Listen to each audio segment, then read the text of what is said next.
Hello everyone, welcome to S S education class. आज हम लोग अपना जो प्रीवियस ईयर क्वेश्चंस के क्लासेस जो चल रहे थे उनको कंटिन्यू करेंगे और आज हम लोग देखेंगे पेपर 1 का, लास्ट ईयर का पेपर 1 के कुछ और क्वेश्चंस। तो आज हम लोग शुरू करते हैं क्वेश्चन नंबर 41 से। The animal Sangai is found in, Sangai नामक पशु किस में पाया जाता है? तो इसमें कुछ नेशनल पार्क के नाम दिए गए हैं। तो इनमें से कौन से जगह में ये जो संगाई है, ये संगाई कहाँ पे ये पाया जाता है? तो सबसे पहला बात है, संगाई एक हिरन जैसा दिखने वाला चीज़ है। ठीक है, एग्जैक्टली वो हिरन नहीं है, उसका नाम दिया गया है संगाई। तो हम लोगों के लिए तो सब हिरन होता है, तो इसका नाम है संगाई।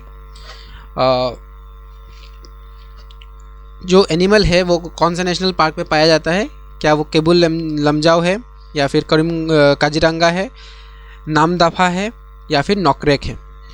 तो इसका जो आंसर है वो है Keibul Lamjao national park. Keibul Lamjao national park बहुत बड़ा ही इम्पोर्टेंट सा एक पार्क है, नेशनल पार्क है। ये हम लोग की ये है, ये इकलौता फ्लोटिंग नेशनल पार्क है। ये इकलौता फ्लोटिंग नेशनल पार्क है। ये जो नेशनल पार्क है वो फ्लोट करता है पानी के ऊपर। नेशनल पार्क्स को लेके बहुत सारे क्वेश्चन मतलब क्या, हर एक पेपर में एक दो क्वेश्चंस तो रहेगा ही नेशनल पार्क लेके। तो नेशनल पार्क्स बहुत इंपॉर्टेंट होते हैं, और क्योंकि हम लोग स्टेट एग्ज़ाम देने वाले हैं, तो इसके लिए जो हम लोगों का नॉर्थ ईस्ट का जो भी इतने भी हैं नेशनल पार्क्स, उनके बारे में पता होना चाहिए।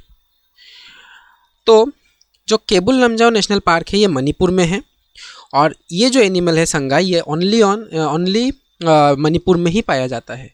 तो इसका जो करेक्ट आंसर है वो है केबुल लमजाओ। और केबुल लमजाओ के बारे में और एक चीज़ याद रखना है कि ये इकलौता फ्लोटिंग नेशनल पार्क है।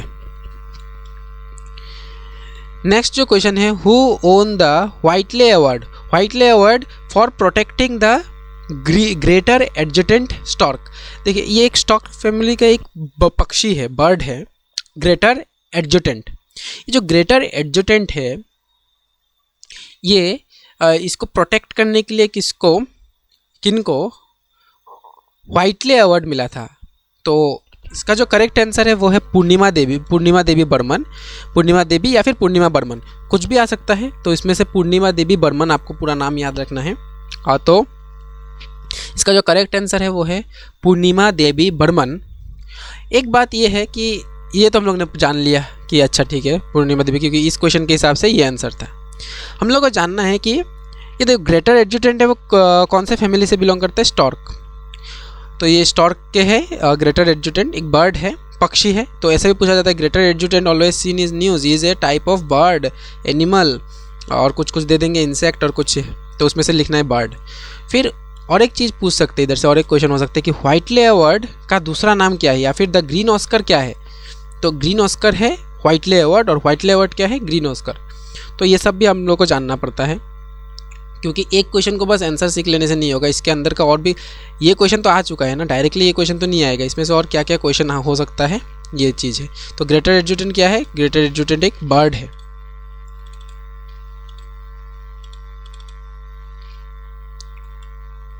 Okay, next, the right to education act as a fundamental right was enacted under. तो राइट टू एजुकेशन हम लोग के जो फंडामेंटल राइट है वो हम लोग के इंडियन कॉन्स्टिट्यूशन के कौन से आर्टिकल में मेंशन्ड है? तो क्या वो आर्टिकल 21A है, आर्टिकल 25 है, आर्टिकल 18 है, या आर्टिकल 23 है?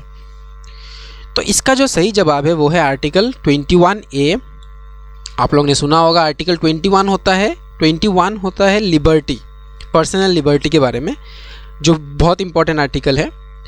एंड आर्टिकल 21A ये भी बहुत इंपॉर्टेंट आर्टिकल है, वो है राइट टू एजुकेशन। इन फंडामेंटल राइट्स के बारे में क्वेश्चन जरूर रहता है, तो फंडामेंटल राइट्स आप लोगों को पूरा पता होना चाहिए। फंडामेंटल राइट्स कौन से आर्टिकल में क्या है, तो ये सब हम लोगों को पता होना चाहिए। तो कौन से पार्ट में है इंडियन कॉन्स्टिट्यूशन का, ये भी पता होना चाहिए।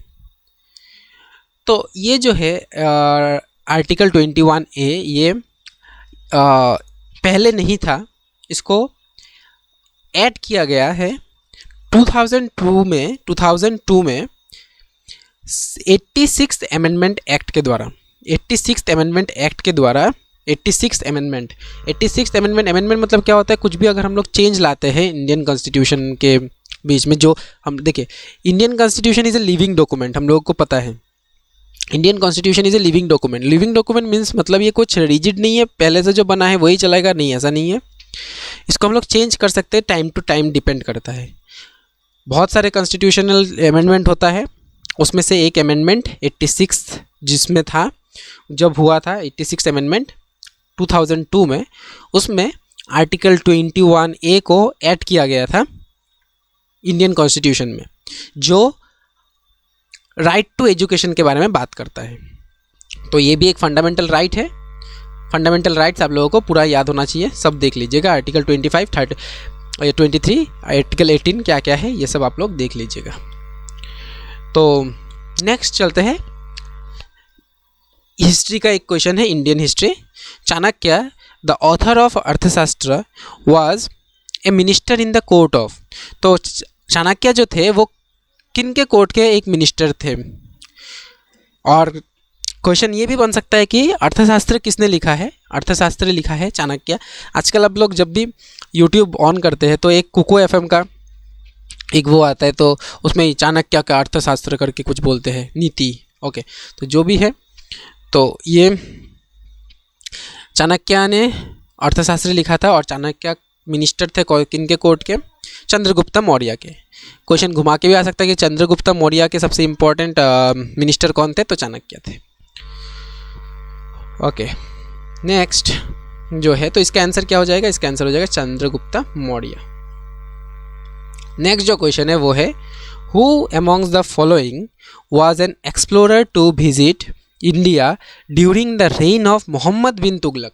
तो मोहम्मद बिन तुगलक के रेन में कौन हम लोग इंडिया में विजिट करने आए थे, तो इसका जो ये करेक्ट डायरेक्ट आंसर होता है इब्न बतूता, क्योंकि इसमें कुछ नहीं है। इसमें याद रखना है कि इब्न बतूता आए थे, फाहियान नहीं, ह्यूनसांग नहीं, भास्को डा गामा नहीं। वो कौन आए थे मोहम्मद बिन तुगलक के बारे में रेन में, और वो थे इब्न बतूता। तो ये डायरेक्ट याद रहना चाहिए।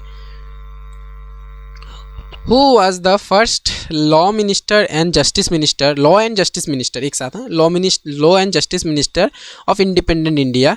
तो law and justice minister of independent India was B.R. Ambedkar, जो first law and justice minister थे। उनका रेन 1947 से लेके 1952 तक था। 1947 से लेके 1952 तक था जब वो लॉ एंड जस्टिस मिनिस्टर बने थे। अभी हम लोग का नेक्स्ट क्वेश्चन है, द दुरंत जो लाइन है ये कौन से देश के बीच का बॉर्डर है। दुरंत लाइन जो है वो कौन से दो देशों के बीच का बॉर्डर है। इसका करेक्ट आंसर है पाकिस्तान एंड अफगानिस्तान। पाकिस्तान एंड अफगानिस्तान। तो इसका आंसर पाकिस्तान एंड अफगानिस्तान है। दुरंत लाइन कौन से दो देशों के बीच में है, ये है Pakistan and Afghanistan. The national inter school football tournament in India is played for. इनमें से कौन सा cup national inter school football tournament में के लिए होता है, मतलब कौन से कप के लिए ये national inter school football tournament खेला जाता है। तो इसका जो करेक्ट आंसर है, क्या वो दुरंत कप है, सुब्रतो कप है, दुलीप ट्रॉफी है, या फिर ईरानी ट्रॉफी है। तो इसका जो करेक्ट आंसर है वो है सुब्रतो कप।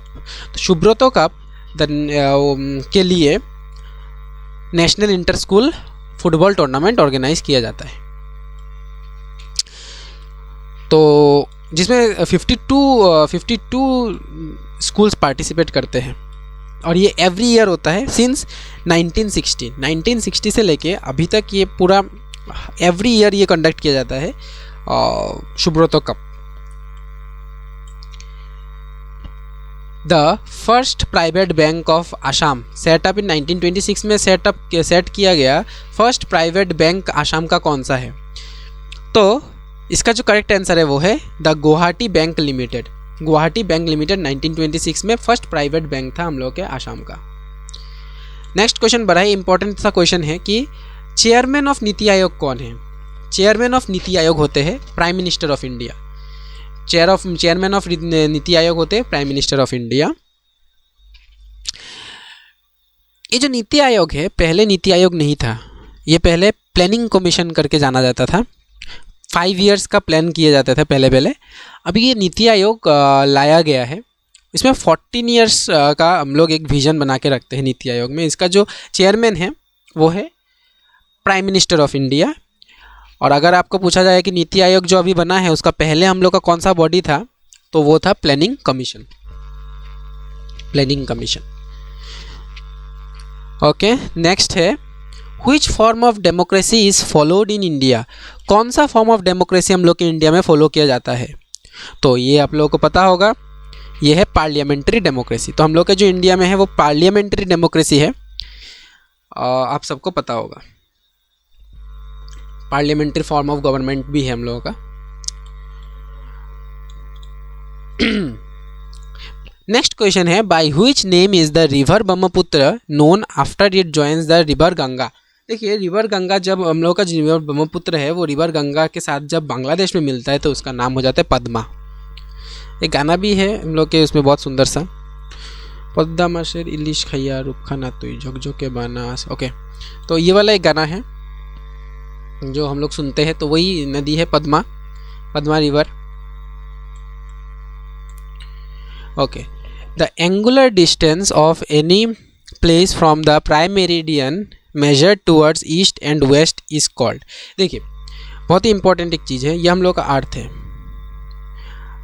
ये अर्थ बना नहीं है। तो एक होता है angular distance from east to west, मतलब this is east and this is west. Okay, this is north, this is south. So थोड़ा सुंदर से बना लेते हैं। सपोज दिस इज आवर प्यारा अर्थ, ठीक है। तो हम लोग का ये प्यारा अर्थ है, धरती माता। तो ये है ईस्ट, ये है वेस्ट, ये है नॉर्थ, ये है साउथ।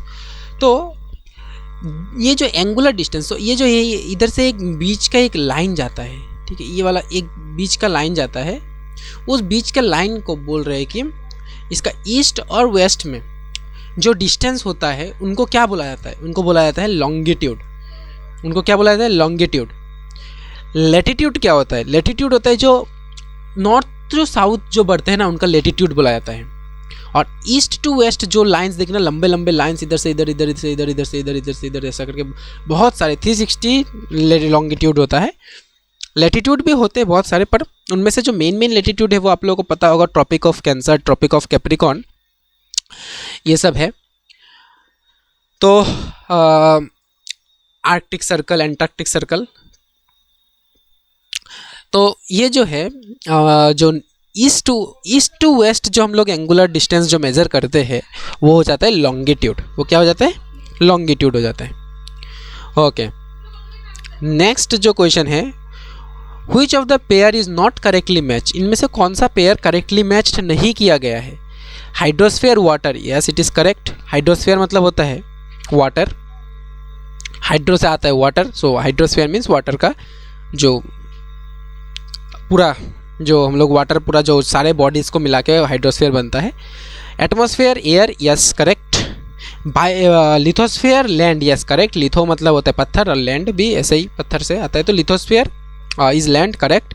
बायोस्फीयर एनवायरनमेंट, ये करेक्ट नहीं मिलाया गया है। बायोस्फीयर होता है the small narrow zone between air, hydrosphere and lithosphere. Okay, तो इसका जो करेक्ट आंसर हो जाएगा वो बायोस्फीयर हो जाएगा। एनवायरनमेंट ये इसको करेक्टली मिलाया नहीं गया है।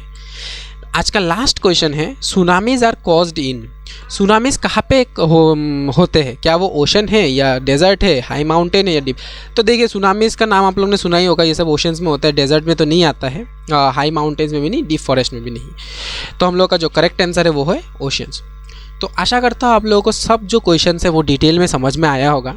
मैंने कोशिश किया इसको सबको ज़्यादातर चीज़ों को डिटेल में समझाऊँ, और उसमें से छिपे छिपे और भी बहुत सारे क्वेश्चंस मैंने बताए हैं, तो आप लोगों को याद रखना है।